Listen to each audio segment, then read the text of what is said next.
দর্শক, আমন্ত্রণ জানাচ্ছি ইভ্যালি তথ্য প্রযুক্তির দুনিয়ায়। আপনাদের সাথে আছি আমি তাসরিমা নাহিদ। দেশ বিদেশের তথ্য প্রযুক্তি সেবা খাতের নানা দিক নিয়ে সাজানো হয়েছে আমাদের এই আয়োজন। আজ থাকবে ন্যাশনাল হাই স্কুল প্রোগ্রামিং প্রতিযোগিতা এবং অনিবন্ধিত মোবাইল ফোন সেট নিবন্ধনে বিটিআরসির উদ্যোগ নিয়ে রিপোর্ট, সাথে থাকবে একজন বিশেষজ্ঞের সাক্ষাৎকার। জানুক সবাই, দেখাও তুমি, এই স্লোগানে অনুষ্ঠিত হলো ন্যাশনাল হাই স্কুল প্রোগ্রামিং প্রতিযোগিতা 2021। শিক্ষার্থীদের মধ্যে তথ্য প্রযুক্তি বিষয়ের প্রতি আগ্রহ বাড়াতে এবং প্রোগ্রামিংয়ের ওপর তাদের দক্ষতা যাচাইয়ের জন্য এই আয়োজন। এবারে জানবো আয়োজক ও বিজয়ী কয়েকজন শিক্ষার্থীর কথা। কম্পিউটার প্রোগ্রামিংয়ের প্রতি শিশু কিশোরদের আগ্রহী করতে 2013 সাল থেকে প্রতি বছর অনুষ্ঠিত হয়ে আসছে ন্যাশনাল হাই স্কুল প্রোগ্রামিং প্রতিযোগিতা। তবে করোনা পরিস্থিতির কারণে 2020 সাল থেকে এই প্রতিযোগিতাটি অনুষ্ঠিত হচ্ছে সম্পূর্ণ অনলাইনে। এবছর প্রাথমিকভাবে 11,693 জন শিক্ষার্থী এতে অংশ নেওয়ার জন্য নিবন্ধন করে। পরে সেখান থেকে সিনিয়র ও জুনিয়র দুই ক্যাটাগরিতে ভাগ করে যাচাই বাছাই করে চূড়ান্ত পর্বের জন্য মনোনীত করা হয়। আর গত 11 জুন অনুষ্ঠিত হয় সমাপনী পর্ব। এবার থার্ড টাইমে আমি দেশের চ্যাম্পিয়ন হয়েছি, তাই আমি বিশ্বাস করি আমার এতদিন ধরে এটার পিছিয়ে লেগেছিলাম বলেই, এত চেষ্টা করেছি বলেই আমি এবার সফল হতে পেরেছি। এটার পিছিয়ে সবচেয়ে সহযোগী ছিল আমার মার। ঘরে বসে বিভিন্ন রকম প্রবলেম সলভ করতে পারা, বিভিন্ন রকম গেম বানানো, এরকম যে আমি কম্পিউটারে বসে এত কিছু করতে পারছি, এইটা দেখে আসলে একটা স্যাটিসফ্যাকশন হয়। আর ওটার জন্য আমার ভালো। ইনস্ট্রাক্টর তেমন কেউ ছিল না, আমি বেশ মোটামুটি নিজেই শিখেছি। আমি বলতে চাই যে যে কোনো কিছুর জন্যই যদি অনেক দিন ধরে কনসিস্টেন্টলি ট্রাই করি, এক সময় সফল হবে। শুরুটা ছিল হচ্ছে আমাদের স্কুলে যখন প্রোগ্রামিং ক্লাব আছে একটা, তো ওইখানে যখন প্রথম প্রোগ্রামিং শেখানো শুরু হয় তখন থেকেই আইসিটির প্রতি আসলে আগ্রহটা শুরু হয়। তো তারপরে আমি শেখা কন্টিনিউ করি। তো গত বছর প্রোগ্রামিং কন্টেস্টে অংশগ্রহণ করেছিলাম, আর এবছর কুইজ কন্টেস্টে অংশগ্রহণ করেছি। তো আর ক্যাম্পেও প্রথমবার অংশগ্রহণ করেছি। তো একটা অন্যরকম অনুভূতি ছিল ক্যাম্পে। যারা আমাদের ইনস্ট্রাক্টর ভাইয়াপুরা ছিলেন তাদের কাছ থেকে অনেক কিছু শিখতে পেরেছি। তারা তাদের প্রোগ্রামিং লাইফ মানে তারা কীভাবে শিখেছে সেই এক্সপিরিয়েন্স আমাদের সঙ্গে শেয়ার করেছেন। আর তাছাড়া data structure, algorithm, graph theory অনেক কিছু আমরা তাদের কাছ থেকে শিখতে পেরেছি। তো আমার অংশগ্রহণ করে অনেক ভালো লেগেছে। সিএসসি পড়ার ইচ্ছা আছে এবং প্রোগ্রামিং নিয়ে অনেক বড় কিছু একটা করার ইচ্ছা আছে। আমার বড় বোনের সাপোর্টে আমি এতদূর প্রোগ্রামিং করতে পেরেছি। এছাড়া আমার কিছু সিনিয়র ভাইয়ারা ছিল যারা আমাকে বিভিন্নভাবে সাহায্য করেছে। আমি কোনো প্রবলেমে পড়লে তারা আমাকে হেল্প করেছে। আমি তাদের কাছেও খুবই কৃতজ্ঞ। আমাকে ছোটবেলা থেকেই বিভিন্ন ধরনের প্রবলেম সলভ করতে ভালো লাগে। বিভিন্ন প্রবলেম নিয়ে আমি বেশিক্ষণ ধরে চিন্তা ভাবনা করতে অনেক ভালো লাগে আমার। একটা প্রবলেম শুরু করার পর পুরোপুরিভাবে সলভ না করা পর্যন্ত আমার স্বস্তি হয় না। আর একটা প্রবলেম নিয়ে 1-2 ঘন্টা ধরে চিন্তা করার পর যখন সেই সলিউশনটা মাথার মধ্যে আসে, সেটার খুশি আসলে বলে বোঝানো যায় না। আর এই কারণে আমাকে বিভিন্ন প্রোগ্রামিং রিলেটেড প্রবলেম সলভ করতে ভালো লাগে এবং এই কারণে বিভিন্ন প্রোগ্রামিং রিলেটেড কন্টেস্টে পার্টিসিপেট করি। আমি একটু আশাবাদী। আমার ধারণা যে আগামী কয়েক বছর যদি আমরা এটা কন্টিনিউ করতে পারি, আমি আশা করি হবে, যেহেতু সরকারিভাবে হয়, তাহলে আমরা অনেক প্রোগ্রামার পাবো হয়ে যাবে। আমি নিশ্চিত যে আগামী 2-1 বছরের মধ্যে আমরা ধরেন একটা প্রোগ্রামিং কন্টেস্ট করতে পারবো যেখানে 10,000 ছেলে মেয়ে একসঙ্গে পার্টিসিপেট করবে। আচ্ছা, সে মোবাইল থেকেও এই প্রোগ্রামিং কন্টেস্টে পার্টিসিপেট করতে পারবে।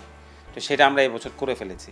তাহলে এই জিনিসটা যত বাড়াইতে পারবো আমরা, ততই আমার ধারণা যে এই গ্রামের ট্যালেন্টগুলোকে আমরা বের করে আনতে পারবো। যে অনলাইনে তো একটা অভ্যস্ততা হয়েছে এবং গত বছর থেকে তারা এটা করতেছে। এই বছর আমরা সরকারকে বলছি যে শুধু এই 2 মাসের কার্যক্রম না করে সারা বছর ধরে কিছু করা যায় কিনা। তো সেটা যদি হয় তাহলে আগামী বছর থেকে আমরা আরও বেশি ছেলে মেয়েকে এটাতে যুক্ত করতে পারবো।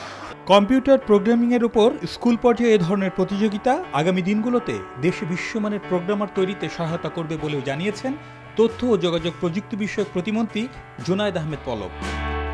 তো এখন আমাদের সময় এসে গেছে কিভাবে এখন হায়ার সেকেন্ডারি থেকে নিচে নেমে সেকেন্ডারি লেভেলে এবং সেকেন্ডারি লেভেল থেকে আরও নিচে নেমে প্রাইমারি লেভেলে আমাদের ছাত্রছাত্রীদেরকে প্রোগ্রামিং এবং কোডিং শেখানো যায় সেটা ভাবা। তরুণ প্রজন্ম, আমাদের শিশু কিশোর, তাদের যে তীক্ষ্ণ মেধা রয়েছে সেই মেধাকে যদি সঠিকভাবে আমরা কাজে লাগাতে পারি, তাহলে কিন্তু আমরা বাংলাদেশের মাটি থেকেই স্যাটেলাইট আমরা তৈরি করার মতো সক্ষমতা রাখি।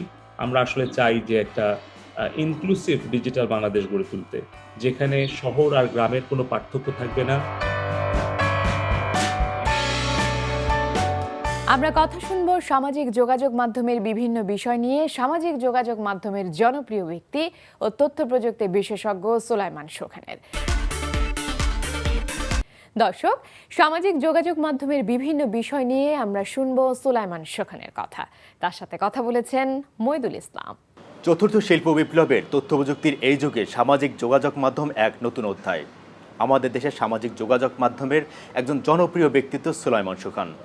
তিনি কথা বলে থাকেন ডিজিটাল ট্রান্সফরমেশন, সামাজিক যোগাযোগ মাধ্যমের ইতিবাচক নেতিবাচক দিক, স্কিল ডেভেলপমেন্ট সহ নানা বিষয় নিয়ে। তো এই বিষয় নিয়ে আজকে আমরা তার সাথে বিস্তারিত কথা বলবো। জনাব সুলাইমান শোখান, আপনাকে স্বাগত এনটিভির নিয়মিত আয়োজন তথ্য প্রযুক্তি দুনিয়ায়।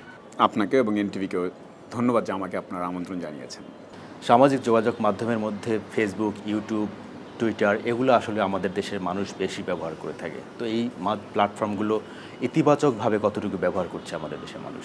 আমাদের সামাজিক যোগাযোগ মাধ্যম ব্যবহার করার যেই প্রবণতাটা, সেখানে আসলে আমরা আমি বলবো যে নেগেটিভলি ব্যবহার করছি একটু বেশি অনেক ক্ষেত্রে। যদি আমি খুব ম্যাস মানুষের কথা বলি, আইদার গুজব, না হলে একটা রগরগে একটা খবর, অথবা একটা সত্য মিথ্যা মানে যাচাই না করেই কোনো কিছু একটা শেয়ার করে ফেলে, এই ধরনের এটা ব্যাধির মতো হয়ে গেছে। সো আমাকে যদি আপনি জিজ্ঞেস করেন, আমাদের দেশের দুঃখজনক দিক হচ্ছে যে ইন্টারনেট বলতে সবাই আসলে ফেসবুক, সামাজিক যোগাযোগ মাধ্যম, টিকটক এটাকেই বুঝছে, এবং সেখানে গিয়ে আইদার অন্যটা দেখছে অথবা নিজেকে প্রেজেন্ট করছে, এবং প্রেজেন্ট করার সময় স্থান, কাল, পাত্র, গবেষণা, ফ্যাক্ট, জ্ঞানের চর্চাটা নেই।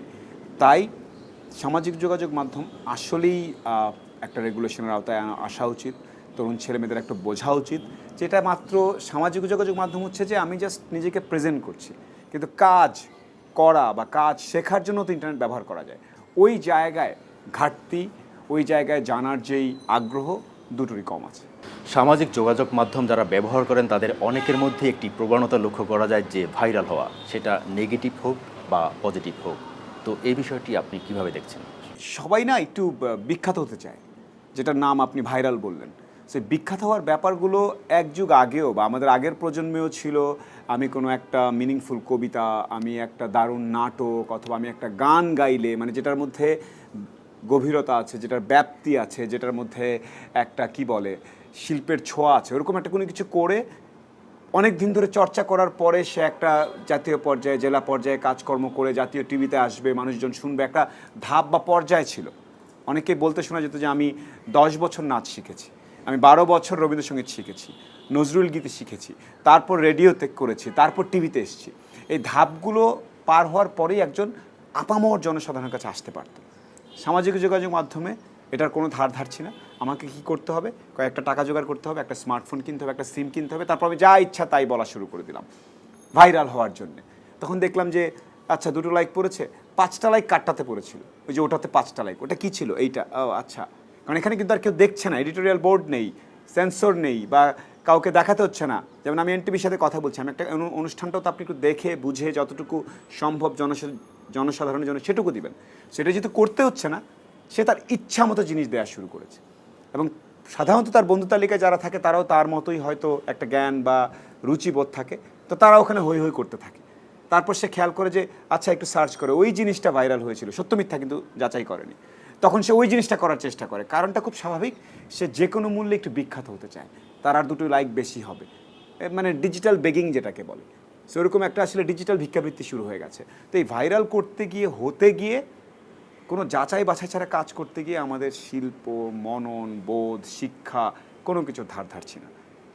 আমি ব্যক্তি স্বাধীনতার বিরুদ্ধে নই, বাট ভাইরাল হতে গিয়ে সুখন ভাইয়ের এই ভিডিওর মাঝখান থেকে একটু, আয়মান ভাইয়ের ওই ভিডিওর মাঝখান থেকে একটু কেটে এটার পাশে একটা শব্দ বসিয়ে, ওখানে একটা ইমোজি বসে আমি দিয়ে দিলাম, এবং সেখানে বললাম যে উনি এইটা করেছেন, না দেখি ওনার গ্লাসে কোক, আমি বলে দিলাম উনি কী পান করছেন দেখুন, আমি তো জানি না।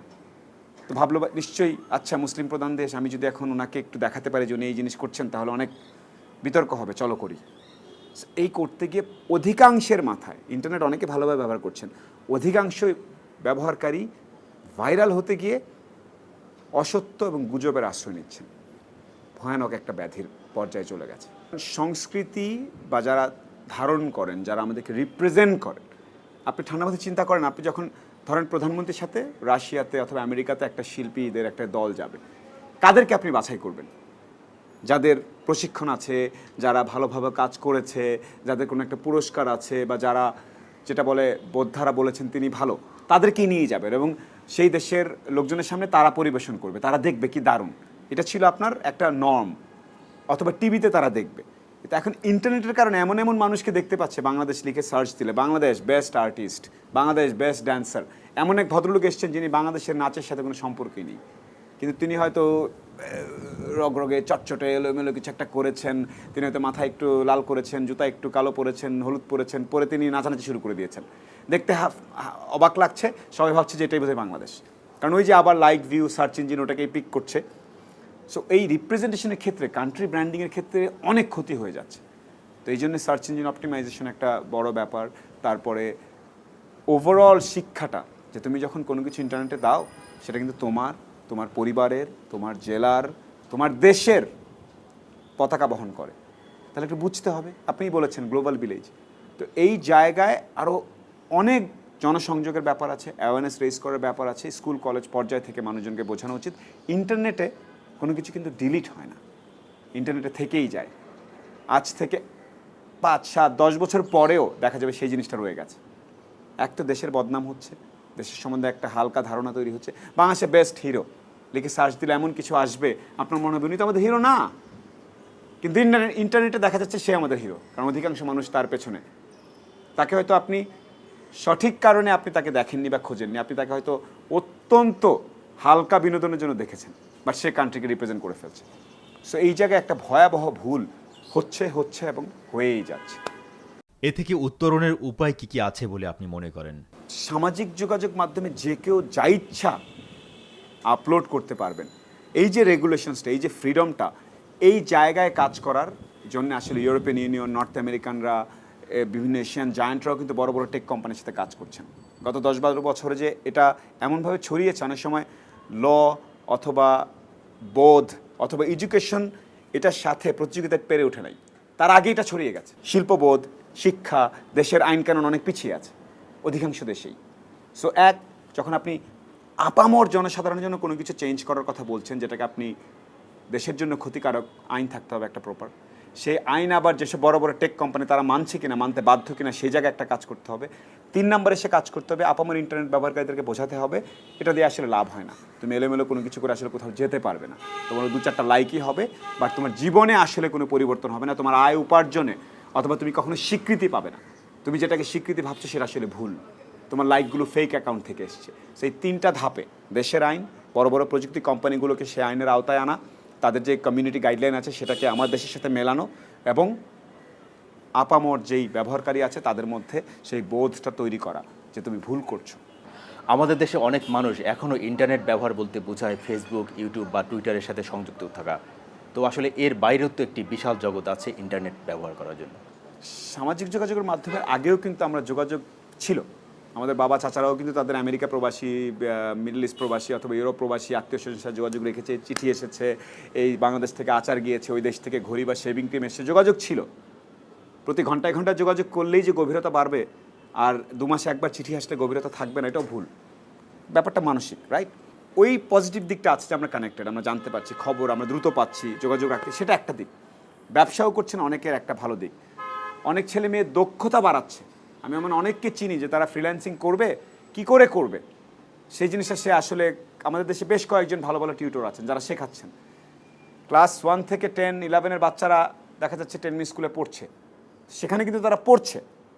এখন পজিটিভ দিকের যেই অংশটা, পজিটিভ দিকের যেই পজিটিভ জিনিস অনেক সময় বোরিং হয়, মানুষ মনে করে যে এত ভালো এত ভালো আমার কাছে ভালো লাগছে না। সো ওই জায়গা থেকে দেখা যায় যে ভালোটা যারা ব্যবহার করেন তারা আইদার একটু চুপচাপ থাকেন, এটা সম্বন্ধে অতটা বলেন না, অথবা ভালো কাজ যারা করতে চান তারা ওইভাবে প্রচারটাও চান না। তাই আমরা আসলে একটু নেগেটিভ সাইডটাই বেশি দেখি, এবং নেগেটিভ সাইডটা বেশি। সো পজিটিভ ব্যবহার তো অবশ্যই আছে, না হলে তো সারা পৃথিবী জুড়ে এভাবে ব্যবহৃত হতো না। কিন্তু আমার কথাটা হচ্ছে আপনাকে আজকে আপনার মাধ্যমে, এনটিভির মাধ্যমে আমি বেসিক্যালি যারা তরুণ তরুণী তাদেরকে বলতে চাই, তুমি তোমার স্ক্রিন টাইমের সারাদিনের, অথবা যেই মোবাইল ব্যালেন্সটা কিনেছো, ইন্টারনেট প্যাকেজটা, তার কতটুকু অংশ এন্টারটেইনমেন্টের জন্য খরচ করলে সামাজিক যোগাযোগ মাধ্যম আর ওই ফেসবুক টিকটক করতে করতে, আর কতটুকু তুমি তোমার নিজের দক্ষতা বাড়ানোর জন্য, তোমার নিজের জ্ঞান বাড়ানোর জন্য, সেটা ভাষা হতে পারে, গ্রাফিক্স ডিজাইনিং হতে পারে, ডেভেলপমেন্ট হতে পারে, ডেটা এন্ট্রি হতে পারে, সেটা ফ্রিল্যান্সিংয়ের বিভিন্ন জিনিস হতে পারে, ফটোগ্রাফি হতে পারে, সেটা অনেক রকম কাজের করেছো কিনা সে রেশিওটা করা, যে আমি দিনে 6.5 ঘন্টা ফোনের দিকে তাকিয়ে থাকি, তার মধ্যে কি আমি 5 ঘন্টাই সোশ্যাল মিডিয়াতে ব্যস্ত থাকি আর 1 ঘন্টা টেনে টুনে একটু গান শুনি, নাকি আমি 3-4 ঘন্টা ব্যবহার করছি বই পড়ার মতো, 3-4 ঘন্টা ব্যবহার করছি আমি দক্ষতা বৃদ্ধির কাজে। ওই জায়গায় ব্যালেন্সটা করাটা জরুরি। এবং আমি আপনাকে ধন্যবাদ দিতে চাই যে এরকম একটা অনুষ্ঠানের মাধ্যমে আপনি আরেকবার প্রশ্নটা তুলেছেন যে সামাজিক যোগাযোগ মাধ্যমে কি ইন্টারনেট, নাকি ইন্টারনেটের ব্যাপ্তিটা আরও অনেক বেশি? উত্তর, অনেক বেশি। ডিজিটাল ট্রান্সফরমেশনে তরুণদের ভূমিকা কি বলে আপনি মনে করেন? সিরিয়াস জীবন, জীবিকা, ব্যবসা, এই জায়গাটায় আসি, তাহলে সামাজিক যোগাযোগ মাধ্যম একটি ধাপ, এর বাইরে অনেক কিছু আছে। For example, operating system, computer চালানোর বিভিন্ন বিষয়াদি আছে, আপনি জানেন কি না, চাকরিতে কাজে লাগে। আপনি হিসাব রক্ষণের জন্য অনেক ধরনের সফটওয়্যার আছে, অনেক ধরনের অ্যাপ্লিকেশনস আছে, ব্যবহার করতে পারেন কিনা, জানলে আপনি অ্যাকাউন্টিং থেকে শুরু করে ফাইন্যান্সে ভালো করবেন। আপনি ডেটা এন্ট্রির অনেক কাজ আছে দেশে বিদেশে, আপনি সেই ডেটা এন্ট্রির পুরো ব্যাপারগুলো বোঝেন কিনা, কোন সফটওয়্যার, কোন অ্যাপ্লিকেশন, কোন ধরনের ল্যাপটপে, কোন ধরনের কম্পিউটার আমি কী করতে পারবো, বোঝেন কিনা। ডেটা সেন্টার, এত তথ্য যে থাকে মানুষজনের, এত হিসাব নিকাশ, সেটা কোথায় থাকে, একটা ডেটা সেন্টার কীভাবে বানায়, কোন ধরনের সার্ভার ব্যবহার করে, সেটা কোন ধরনের বিল্ডিংয়ে রাখতে হয়, আপনি জানেন কিনা।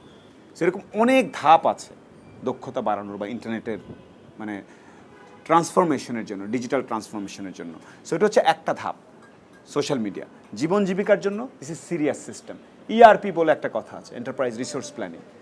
তারপরে অনেক ছেলে মেয়ে আজকাল গেম ডেভেলপ করছে, অনেকগুলো ভালো ভালো কোম্পানি, তারা সেই ডেভেলপমেন্ট করে, গ্রাফিক্স ডিজাইন করে, তারপরে বিভিন্ন স্টোরি বিল্ডিং করে তারা গেমস ডেভেলপ করছে।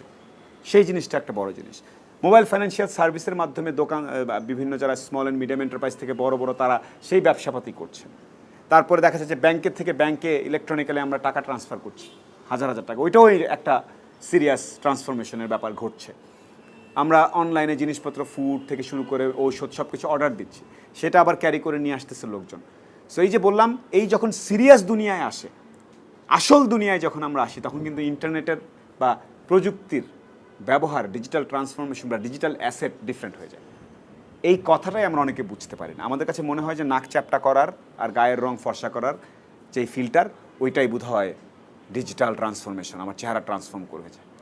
চেহারা ট্রান্সফর্ম করা আর আপনার জীবিকা ট্রান্সফর্ম করা, ব্যবসা ট্রান্সফর্ম করা, চাকরি ট্রান্সফর্ম করা ডিজিটালি অনেক আলাদা এক বিষয়। সো এই দিকে আরও মনোযোগ দেওয়াটা খুব জরুরি। জনাব সুলাইমান সুখন, আপনাকে ধন্যবাদ আমাদেরকে সময় দেওয়ার জন্য। আপনাকেও ধন্যবাদ। আমি দর্শক এবং এনটিভি আপনাদের সবাইকে ধন্যবাদ জানাচ্ছি যে কিছু কথা বলার সুযোগ করে দেওয়ার জন্য। আশা করি আপনারা উপকৃত হয়েছেন, আর যদি আমার জন্য কোনো সাজেশন থাকে তাহলে জানিয়ে দেবেন। ধন্যবাদ। এবারে থাকছে মোবাইল ফোন সেট নিবন্ধন নিয়ে বিটিআরসির নতুন পরিকল্পনার কথা। টেলিযোগাযোগ নিয়ন্ত্রণ সংস্থা বিটিআরসি হিসেবে দেশে বিপুল পরিমাণ অবৈধভাবে আসা মোবাইল ফোন সেট ব্যবহার করেন গ্রাহকরা। তাই এই অনিবন্ধিত মোবাইল ফোন সেট নিবন্ধনের উদ্যোগ নেওয়া হয়েছে, যা শুরু হবে 1 জুলাই থেকে। বাংলাদেশ টেলিযোগাযোগ নিয়ন্ত্রণ সংস্থা বিটিআরসির হিসেবে দেশের মোবাইল ফোনের গ্রাহকরা 16 কোটিরও বেশি মোবাইল হ্যান্ডসেট ব্যবহার করেন। বিটিআরসির তথ্যমতে প্রতি বছর বৈধভাবে 1.5 কোটি মোবাইল হ্যান্ডসেট আমদানি করা হয় বিদেশ থেকে। পাশাপাশি দেশে উৎপাদন করা হয় আরও 2 কোটি মোবাইল হ্যান্ডসেট। তবে বিটিআরসি বলছে বিপুল সংখ্যক মোবাইল হ্যান্ডসেট অবৈধভাবে কর ফাঁকি দিয়ে অসাধু ব্যবসায়ীরা আমদানি করে প্রতি বছর। এ কারণেই ন্যাশনাল ইকুইপমেন্ট আইডেন্টিটি রেজিস্ট্রেশন কার্যক্রমের মাধ্যমে হ্যান্ডসেট নিবন্ধন শুরু হচ্ছে। 30 জুন 2021 তারিখ পর্যন্ত গ্রাহকরা যে সমস্ত মোবাইল সেট ব্যবহার করছে সেগুলো স্বয়ংক্রিয়ভাবে রেজিস্ট্রেশন হয়ে যাবে। এখানে ভয় বা আতঙ্কের কোনো কারণ নাই। 1 জুলাই 2021 তারিখ থেকে যে সমস্ত সেটগুলো বাজারে আসবে, সেটা দেশে উৎপাদিত প্রতিষ্ঠান থেকে আসুক বা বিদেশি থেকে আসুক, সেই সেটগুলো সিম ভরার সাথে সাথে চালু হবে সত্য, কিন্তু সেগুলো অনলাইনে ভেরিফিকেশন হতে থাকবে। যদি দেখা যায় যে একটি সেটের IMEI নাম্বার, তার সিম নাম্বার এবং NID নাম্বারের সাথে NIR সিস্টেম ম্যাচ করে যাচ্ছে, তখন সেই সেটটি বহাল থাকলেও আর কোনো অসুবিধা থাকলো না। NID নাম্বার, সিম নাম্বার সাথে IMEI নাম্বারের সাথে BTRCর NIR সিস্টেম ম্যাচ করছে না, তখন গ্রাহকের কাছে একটি মেসেজ যাবে। সেই মেসেজে কিছু কিছু তথ্য তার কাছে চাওয়া হবে বা কাগজপত্র চাওয়া হবে। কাগজপত্র চাওয়ার সাথে সাথে সেগুলো সাবমিট করবে। সাবমিট করার পর যদি ম্যাচ করে তখন সেগুলো আবার বহাল হয়ে গেল। আর যদি না করে তখনই এই সেটটি সিস্টেম থেকে বিচ্ছিন্ন হওয়ার একটা অবকাশ থেকে গেল। সেক্ষেত্রে সরকারের সিদ্ধান্ত মোতাবেক ব্যবস্থা গ্রহণ করা হবে। মোবাইল হ্যান্ডসেট ব্যবহার ও আমদানির সার্বিক শৃঙ্খলা ফেরাতে নিবন্ধন কার্যক্রমের এই উদ্যোগ বাস্তবায়নে জনগণকে সহযোগিতা করার আহ্বান জানিয়েছে BTRC। এই সিস্টেম চালুর ফলে পুরো টেলিকম সেক্টরে একটা শৃঙ্খলা ফিরে আসবে, অভ্যন্তরীণ নিরাপত্তা নিশ্চিত হবে, সরকার তার রাজস্বের বিষয়টা নিশ্চিত করতে পারবে। এক্ষেত্রে যদি বিদেশ থেকে অবৈধভাবে মোবাইল বাজারে আসে, সেক্ষেত্রে সরকার বিপুল পরিমাণে রাজস্ব থেকে বঞ্চিত হবে, রাজস্ব হারাবে।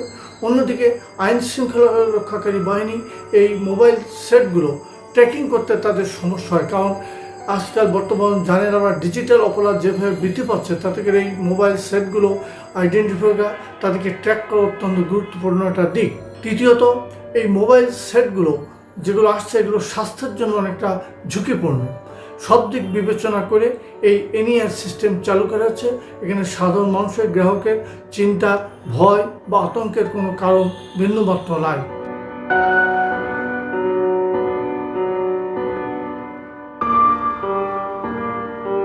দর্শক, আজ এ পর্যন্তই। কেমন লাগলো আমাদের আয়োজন? আমাদের অনুষ্ঠান সম্পর্কে আপনাদের মতামত ও পরামর্শ জানিয়ে মেইল করুন tpd@ntvbd.com এই ঠিকানায়। আর অনলাইনে অনুষ্ঠানটি দেখতে ভিজিট করুন NTV অনলাইন www.ntvbd.com। আপনাদের সাথে নিয়েই পথ চলতে চাই আমরা। আবারও ইভালি তথ্য প্রযুক্তি দুনিয়া দেখার আমন্ত্রণ রইল। সবাইকে শুভেচ্ছা জানিয়ে আজ বিদায় নিচ্ছি। ভালো থাকুন, NTVর সাথেই থাকুন।